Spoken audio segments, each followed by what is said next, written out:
نحمدہ ونصلی ونسلم علی رسولہ الکریم بسم اللہ الرحمن الرحیم اللہم صلی علی سیدنا محمد وعلی آل سیدنا محمد وبارک وسلم اللہم صلی علی سیدنا محمد وعلی آل سیدنا محمد وبارک وسلم اللہم صلی علی سیدنا محمد وعلی آل سیدنا محمد وبارک وسلم۔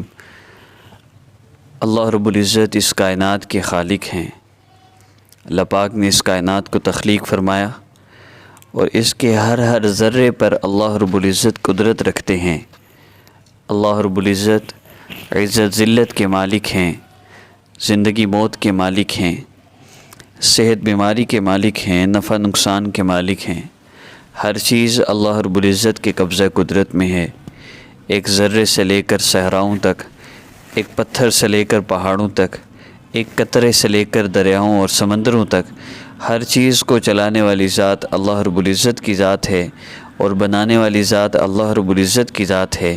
اللہ رب العزت نے زمین کو پانی کے اوپر بچھایا، زمین ہلنے لگی تو اللہ رب العزت نے پہاڑوں کو میخوں کے طور پر گاڑ دیا، اور اللہ رب العزت نے دن کو رات میں بدلا اور رات کو دن میں بدلا۔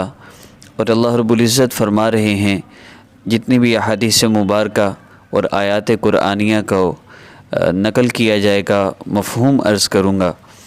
اللہ رب العزت فرما رہے ہیں، اگر ہم دن کو روک دیں، کون ہے جو قیامت تک رات کو لے کر آئے؟ اور اگر ہم رات کو روک دیں تو کون ہے جو قیامت تک دن کو لے کر آئے؟ اور اللہ فرما رہے ہیں، یہ جو تم پانی زمین سے نکالتے ہو اور یہ جو آسمان سے پانی آتا ہے جس سے تم فصلیں اگاتے ہو، اور یہ جو تم آگ جلاتے ہو، یہ کوئی درخت سے پیدا تو نہیں ہو رہی، یہ پانی کہاں سے آ رہا ہے، یہ فصلیں کہاں سے نکل رہی ہیں؟ زمین مٹی کا ذائقہ کوئی بندہ چکھ نہیں سکتا، اور زمین کی جاذبیت دیکھیں اور زمین کا رنگ دیکھیں۔ مٹی کا رنگ کیا ہے؟ اب اس مٹی کے اندر ایک بیج ڈالا جاتا ہے، اس بیج میں مرچ کا ذائقہ الگ ہے، لیموں کا ذائقہ الگ ہے، اور خربوزے کا ذائقہ الگ ہے، تربوز کا ذائقہ الگ ہے، مختلف قسم کے پھل ہیں۔ ایک درخت پہ سیب لگ رہے ہیں۔ اب اس درخت کو اللہ رب العزت نے تخلیق فرمایا، یہ ایک بیج تھا، اس بیج میں کوئی ذائقہ نہیں تھا، زمین میں کوئی ذائقہ نہیں تھا ایسا جیسا سیب کا ذائقہ بن گیا۔ اب لکڑی کے اندر سے شاخوں کو نکالنے والی ذات اللہ رب العزت کی ذات ہے، اور ان ٹہنیوں پہ پھر پھل لگانے والی ذات، اور پھر اس پھل میں مٹھاس پیدا کرنے والی ذات اللہ رب العزت کی ذات ہے۔ سارا درخت کاٹ کے دیکھ لیجئے، کہیں سے سیب نہیں نکلے گا، کہیں سے کوئی فیکٹری لگی ہوئی نظر نہیں آئے گی، یہ تو اللہ رب العزت کے خزانوں سے آ رہا ہے۔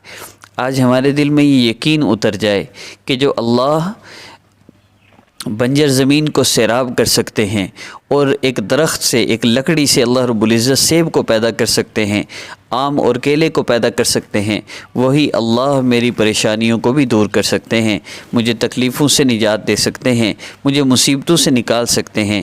اللہ رب العزت کی طرف اپنے مسائل کے حل کے لیے متوجہ ہونا۔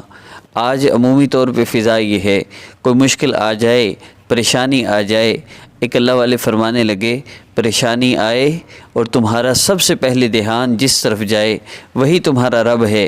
اگر پریشانی آتے ہی دھیان پیسے کی طرف گیا ہے تو وہی رب ہے، اگر کسی عزیز رشتہ دار کی طرف گیا ہے کہ وہ مدد کر دے گا تو وہی رب ہے، اور اگر دھیان اللہ رب العزت کی طرف گیا ہے تو اللہ ہی وہ رب ہے، اللہ ہی وہ ذات ہیں جو ہمارے ساری مسئلوں کو حل فرما سکتے ہیں، ہماری پریشانیوں کو دور کر سکتے ہیں۔ بس ہم اللہ رب العزت سے مانگیں۔ اللہ فرما رہے ہیں، تم مجھ سے مانگو، میں تمہاری دعا قبول کروں گا اور میں تمہیں وہ عطا کروں گا جو تم مجھ سے مانگو گے۔ ہاں، تمہاری بہتری کے لیے، مصلحت کی وجہ سے وہ چیز فوری نہ ملے، یا احادیث مبارکہ میں آتا ہے، آقا پاک صلی اللہ علیہ وسلم نے فرمایا دعا فوری قبول ہوتی ہے، اگر فوری قبول نہ ہو تو کچھ تاخیر، کسی مصلحت کی وجہ سے تاخیر ہو جاتی ہے، لیکن وہ ضرور وہ چیز مل جاتی ہے جو مانگی جاتی ہے، اور اگر وہ نہ ملے تو اللہ رب العزت وہ ہمارے لیے بہتر نہیں. ہم تو مانگ رہے ہیں، اللہ قرآن پاک میں فرما رہے ہیں ایک چیز ہے جسے تم اللہ سے مانگ رہے ہو اور اسے تم بہتر سمجھتے ہو، لیکن اللہ جانتے ہیں وہ تمہارے لیے بہتر نہیں. اور اسی طرح ایک چیز تم اپنے لیے بہتر نہیں سمجھ رہے، لیکن اللہ رب العزت جانتے ہیں وہ تمہارے لیے بہتر ہے اور تمہیں اللہ عطا فرما رہے ہیں. اب اس میں ہر حال میں اللہ رب العزت کی منشا کو دیکھنا، اس میں ایک مسلمان کی زندگی کا یہی تو اصل پہلو ہے کہ وہ اللہ رب العزت کی محبت کو اور آقا پاک صلی اللہ علیہ وسلم کے مبارک طریقوں کو اپنی زندگی میں لا کر اس زندگی کو گزارے، اور پھر جتنے بھی احکامات ہیں ان پر عمل کرتے ہوئے جب اللہ کی نعمتیں ملے تو شکر ادا کرے، اگر کچھ مانگنے پہ نہ ملے تو صبر کرے، اور اس صبر پہ اللہ کی طرف سے اجر ہے اور دعا کوئی رد نہیں ہوتی. اگر دنیا میں کوئی دعا قبول ہوتی نظر نہ آئی، ان کا اجر قیامت کے دن ملے گا. اور حدیث مبارکہ کا مفہوم ہے، آقا پاک صلی اللہ علیہ وسلم نے فرمایا کہ قیامت کے دن جب بندے کو اپنی دعاؤں کا اجر ملے گا تو وہی حسرت اور افسوس کرے گا کاش دنیا میں میری ایک بھی دعا قبول نہ ہوتی. اس لیے دعائیں مانگنا نہیں چھوڑنا چاہیے. دعا بہت بڑی عبادت ہے اور اللہ رب العزت بڑے خوش ہوتے ہیں اس بندے سے جو دعا کثرت سے مانگتا ہے. تو کثرت سے دعائیں مانگنا. میں ایک حدیث مبارکہ پڑھا تھا، جو بندہ اپنی خوشحالی کے وقت اور فراخی کے وقت اور اچھے حالات میں اللہ رب العزت سے دعائیں کرتا ہے، مستقل دعائیں مانگتا رہتا ہے، تو اس کی مصیبت کی حالت میں، بیماری کی حالت میں اور پریشانی کی حالت میں پھر جب وہ اللہ رب العزت سے دعائیں مانگتا ہے تو اللہ فوری قبول فرماتے ہیں. تو ہم نے اللہ رب العزت سے مانگنا ہے. میری اس ویڈیو کا بیسک مقصد یہ تھا کہ ہم نے دعا کو بالکل چھوڑ دیا ہوا ہے.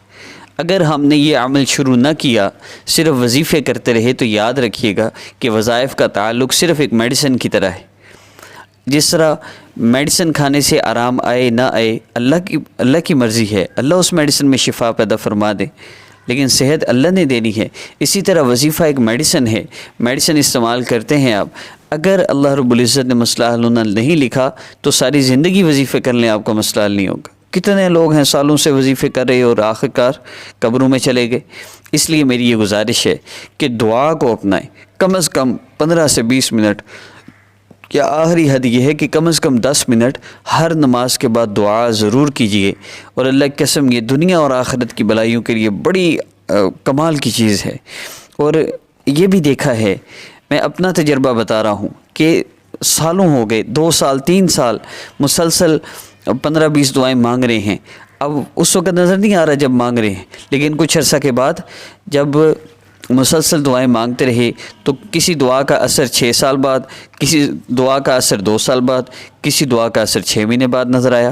اس لیے اللہ رب العزت سے مانگتے رہیے، یہی اصل حل ہے. اللہ پاک سے مانگنا ہے اور مانگتے رہنا ہے، اور تب تک مانگنا ہے جب تک ہمارا مسئلہ حل نہ ہو جائے.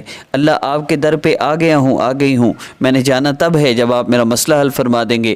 اب اس کے لیے نفل پڑھنا، یہ میں 3 احادیث مبارکہ سے جو نچوڑ بتا رہا ہوں، حاجت کے نفل پڑھنا، اس کے بعد اللہ رب العزت کی عظمت اور بڑائی بیان کرنا، اور اس کے بعد آقا پاک صلی اللہ علیہ وسلم پر جتنا ہو سکے درود پاک پڑھ کے اللہ رب العزت سے پھر دعا مانگنا. یہ دعا کا طریقہ میں بتا رہا ہوں. 2 رکعت نفل حاجت کی نیت سے پڑھ کے پھر اللہ کی عظمت اور بڑائی بیان کر کے نبی علیہ السلام پہ جتنا ہو سکے درود پاک پڑھنا ہے.